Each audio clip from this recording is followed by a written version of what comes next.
آج کتاب محسن بزبان محسن کی صفحہ نمبر 83 سے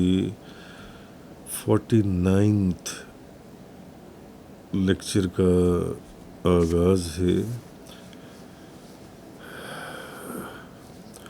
اس صفحے کے اوپر ہم یہاں سے شروع کر رہے ہیں. پیچھے عنوان مکمل ہوا تھا غوث الاعظم کا خلافت اور اجازت سے نوازنا. اس کے 8 لیکچرز ہمارے پیچھے کمپلیٹ ہوئے. اب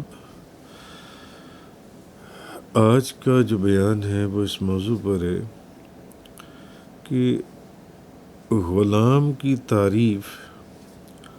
اور غلام کی تعریف میں یہ عرض کرتا چلوں کہ کسی کو اس کی خدمت کے عوض اس کی اجرت پر محدود رکھتے ہوئے فقط اس کی جگہ اور ڈیوٹی پر موجود رکھا جاتا ہے.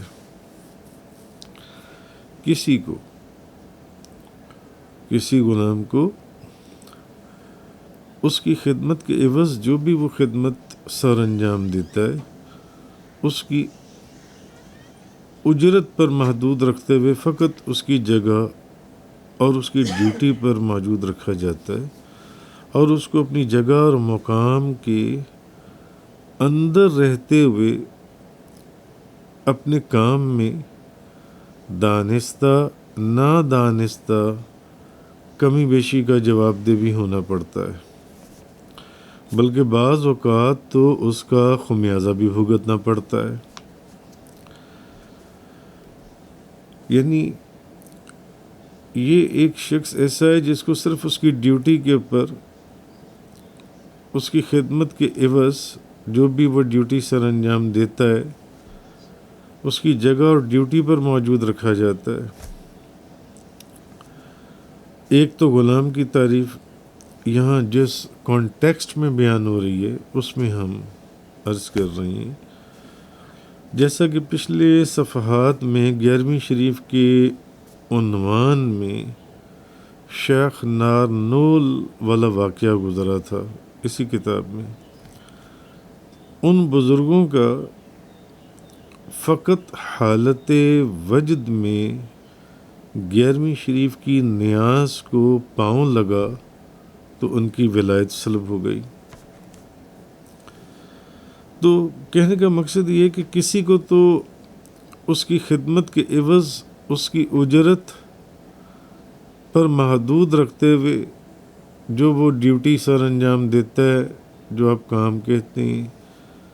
اس کی جگہ اور ڈیوٹی کے اندر ہی اس کو موجود رکھا جاتا ہے، اور اس کو اپنی جگہ اور مقام کے اندر رہتے ہوئے اپنے کام میں دانستہ نادانستہ کمی بیشی کا جواب دہ بھی ہونا پڑتا ہے، اور جیسا کہ میں نے کہا کہ بعض اوقات تو اس کا خمیازہ بھی بھگتنا پڑتا ہے.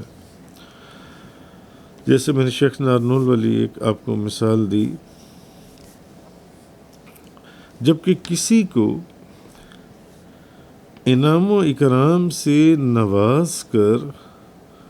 فارغ نہیں کیا جاتا بلکہ اور قریب کر لیا جاتا ہے،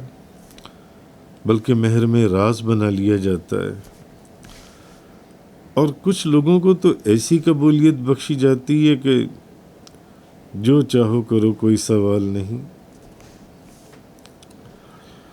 اب بحالت ایمان جس نے بھی حضور علیہ الصلوۃ والسلام کو سر کی آنکھوں سے دیکھا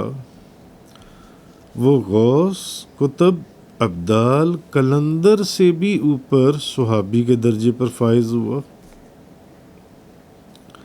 جس نے بھی ایمان کی حالت میں حضور صلی اللہ علیہ وسلم کو اپنے سر کی آنکھوں سے دیکھا وہ ان غوثوں قطبوں اور ابدالوں سے بھی اوپر صحابی کے درجے پر فائز ہو گیا. اب نفس صحابیت میں کم و بیش 1.25 لاکھ صحابہ کرام سبھی برابر ہیں، کیونکہ سبھی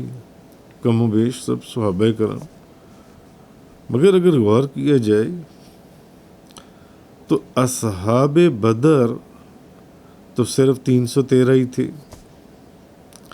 جن کا جگہ جگہ ذکر آتا ہے، جن کے لیے خاص رضائے الہی کا مژدہ سنایا گیا۔ اچھا، پھر ان 313 میں سے بھی عشرہ مبشرہ تو صرف 10 ہی ہیں جن کے قطعی جنتی ہونے کی بشارت اور خوشخبری بذات خود رسول کریم صلی اللہ علیہ وسلم نے ان کی زندگی میں ہی ان کو سنا دی تھی۔ یعنی نفس صحابیت میں تو 1.25 لاکھ صحابہ ہیں، مگر اصحاب بدر 313 ہی ہیں جن کے لیے اللہ کی رضا کی خوشخبری آئی، اور پھر ان میں سے بھی عشرہ مبشرہ 10 ہی ہیں جن کے لیے جنت کی خوشخبری خود نبی کریم صلی اللہ علیہ وسلم نے سنائی۔ ویسے تو اگر دیکھیں تو تمام صحابہ کرام ستاروں کی مانند ہیں، مگر جو روشنی ان 4 سر بفلک پہاڑوں کی چوٹیوں سے گلستان شریعت اور نخلستان طریقت میں روشن ہوئی، وہ اور کہاں ہے؟ حضرت ابوبکر صدیق، عمر فاروق، عثمان غنی، حضرت مولا علی مشکل کشا، حضرت علی کرم اللہ تعالی وجہ الکریم، حضرت علی شیر خدا رضوان اللہ تعالی علیہ اجمعین۔ یعنی 1.25 لاکھ صحابہ کرام سب صحابی ہیں، ہزاروں غوثوں، قطبوں، ابدالوں، صالحین سے اوپر ہیں، مگر اصحاب بدر 313 ہی ہیں۔ پھر عشرہ مبشرہ 10 ہی ہیں جن کے لیے جنت کی خوشخبری آئی،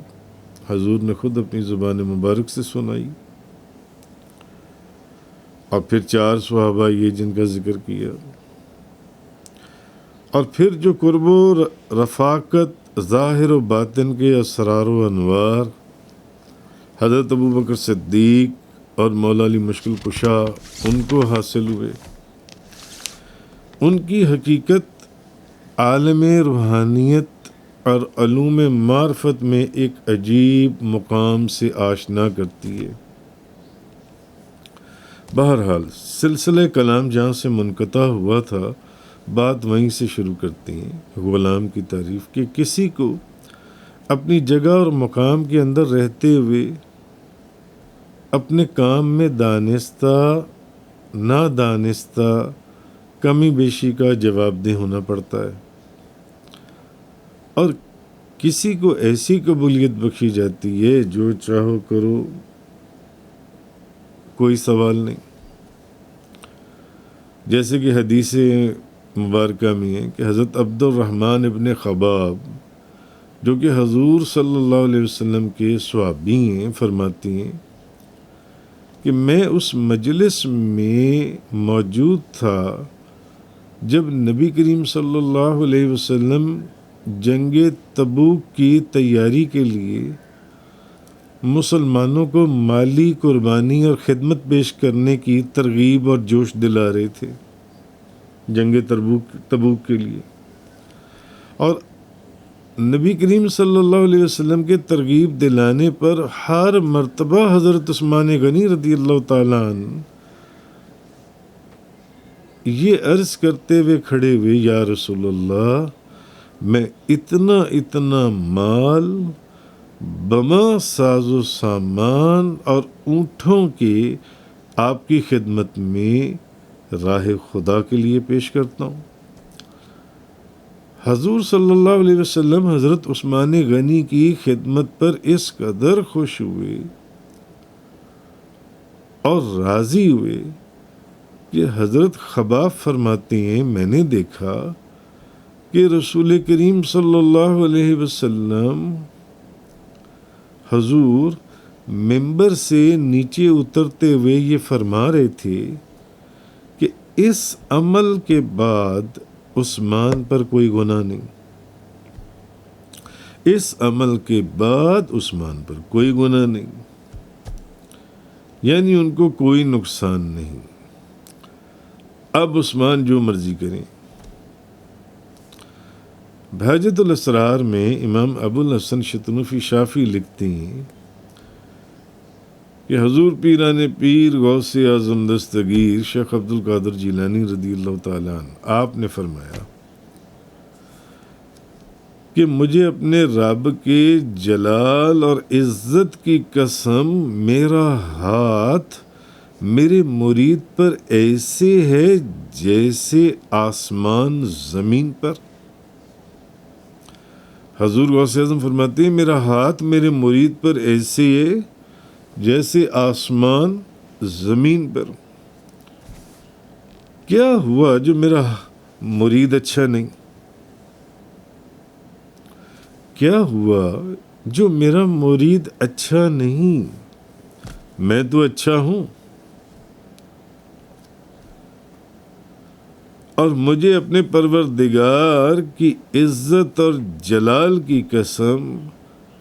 میں اس کی بارگاہ سے اس وقت تک نہیں ہٹوں گا جب تک اپنے تمام مریدوں کو لے کر جنت میں نہ چلا جاؤں۔ اسی لیے قصیدہ غوثیہ میں فرماتی ہیں مریدی ہمتب وشتہ وغنی وَإِفْعَلْ مَا تَشَاءُ فَالِاسْمُ عَالِي۔ اے میرے مرید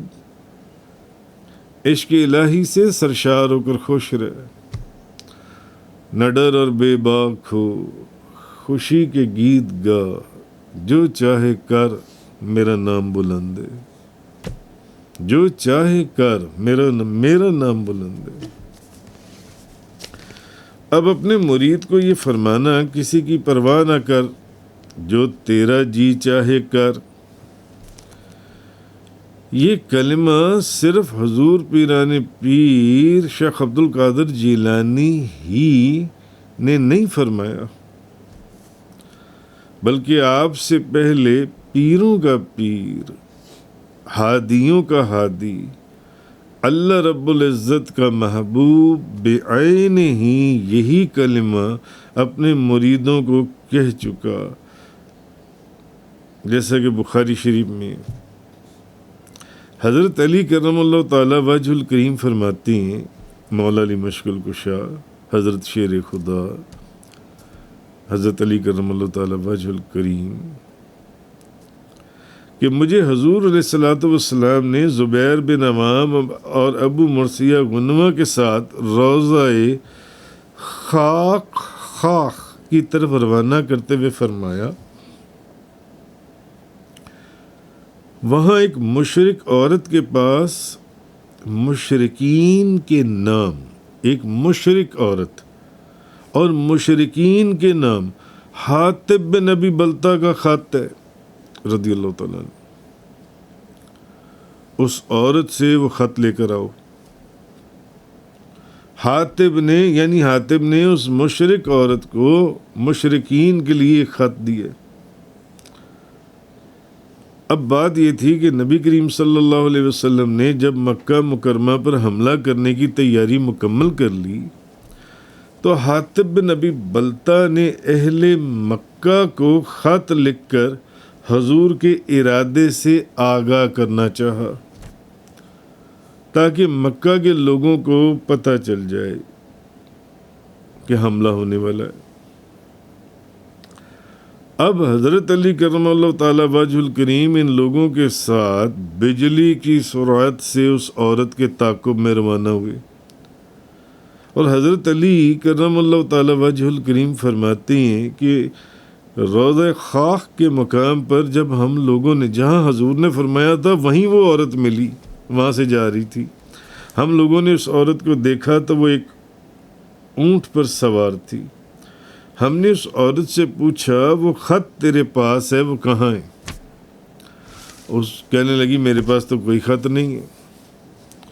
حضرت علی فرماتے ہیں کہ ہم نے اس کے اونٹ کو بٹھایا، اس کے پالان کی ساری چیزوں کی تلاشی، مکمل تلاشی لی، مگر خط نہیں ملا۔ تو میں نے کہا خدا کی قسم میں جانتا ہوں کہ اللہ کے رسول نے ہرگز غلط بیانی نہیں کی، تمہارے پاس یقیناً وہ خط موجود ہے،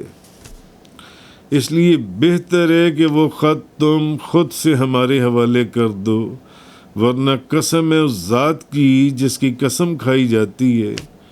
میں تجھے ننگا کر دوں گا۔ کیونکہ آپ نے فرمایا کہ خدا کی قسم میں جانتا ہوں کہ اللہ کے رسول ان کی زبان مبارک سے جو نکلا ہے وہ خط تیرے پاس موجود ہے، اور وہ خط ہم نے لے کے جانا ہے، ان کا حکم ہم نے پورا کرنا ہے۔ اس عورت نے جب اتنی سختی دیکھی تو وہ سمجھ گئی کہ معاملہ اب سنجیدہ ہے۔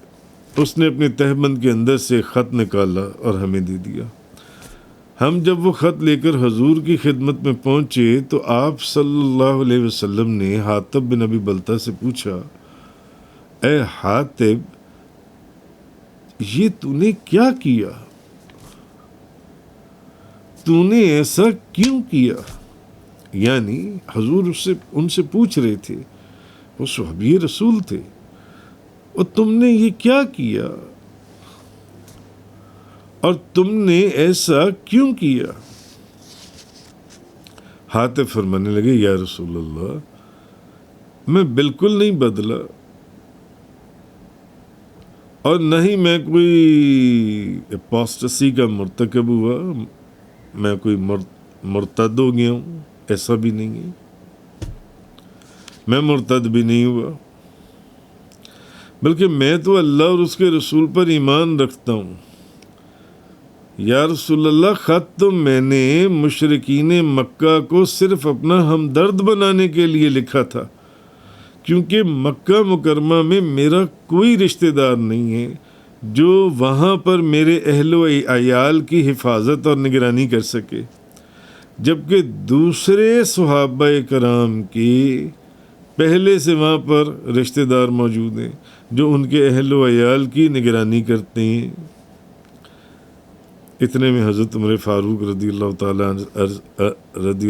عنہ عرض کرنے لگے، یعنی انہوں نے یہ خط اس لیے لکھا تھا کہ میرا ان مشرکین کے اوپر ایک یہ ہو جائے کہ وہ میرے اہل و عیال کا وہاں پر خیال رکھیں، کیونکہ باقی صحابہ کرام کے تو اپنے رشتہ دار ان مشرکین کے اندر موجود تھے۔ تو اتنے میں حضرت عمر فاروق عرض کرنے لگے، یا رسول اللہ، اگر آپ اجازت دیں تو میں اس کی گردن اڑا دوں، یعنی میں اس کی گردن کاٹ دوں، کیونکہ اس نے اللہ اور اس کے رسول اور مومنوں مسلمانوں کے ساتھ خیانت کی، یعنی کہ اس حملے کی پہلے سے وہاں پر خبر۔ حضور علیہ الصلوۃ والسلام نے فرمایا، حضور نے کہا، عمر، کیا تمہیں معلوم نہیں؟ حضور نے فرمایا، اے عمر، کیا تمہیں معلوم نہیں حاطب غزوہ بدر میں شرکت کرنے والے مجاہدین میں سے ہیں، اور ان مجاہدین کے خلوص اور جذبہ جان ساری کو دیکھتے ہوئے اللہ تبارک و تعالیٰ نے ان کے لیے کیا فرمایا؟ اعملوا ما شئتم قد غفرت لکم، یعنی اب جو چاہو کرو، میں نے تمہیں معاف کر دیا۔ حضور نے حضرت عمر فاروق کو یہ جواب دیا، انہوں نے کہا، عمر، تمہیں نہیں پتا کہ یہ غزوہ بدر میں شرکت کرنے والے مجاہدین میں سے ہے، اور غزوہ بدر والوں کے لیے تو یہ فرمایا جا چکا ہے، اللہ تبارک و تعالیٰ یہ چیز فرما چکے، اعملوا ما شئتم قد غفرت لکم، یعنی اب جو چاہو کرو، میں نے تمہیں معاف کر دیے۔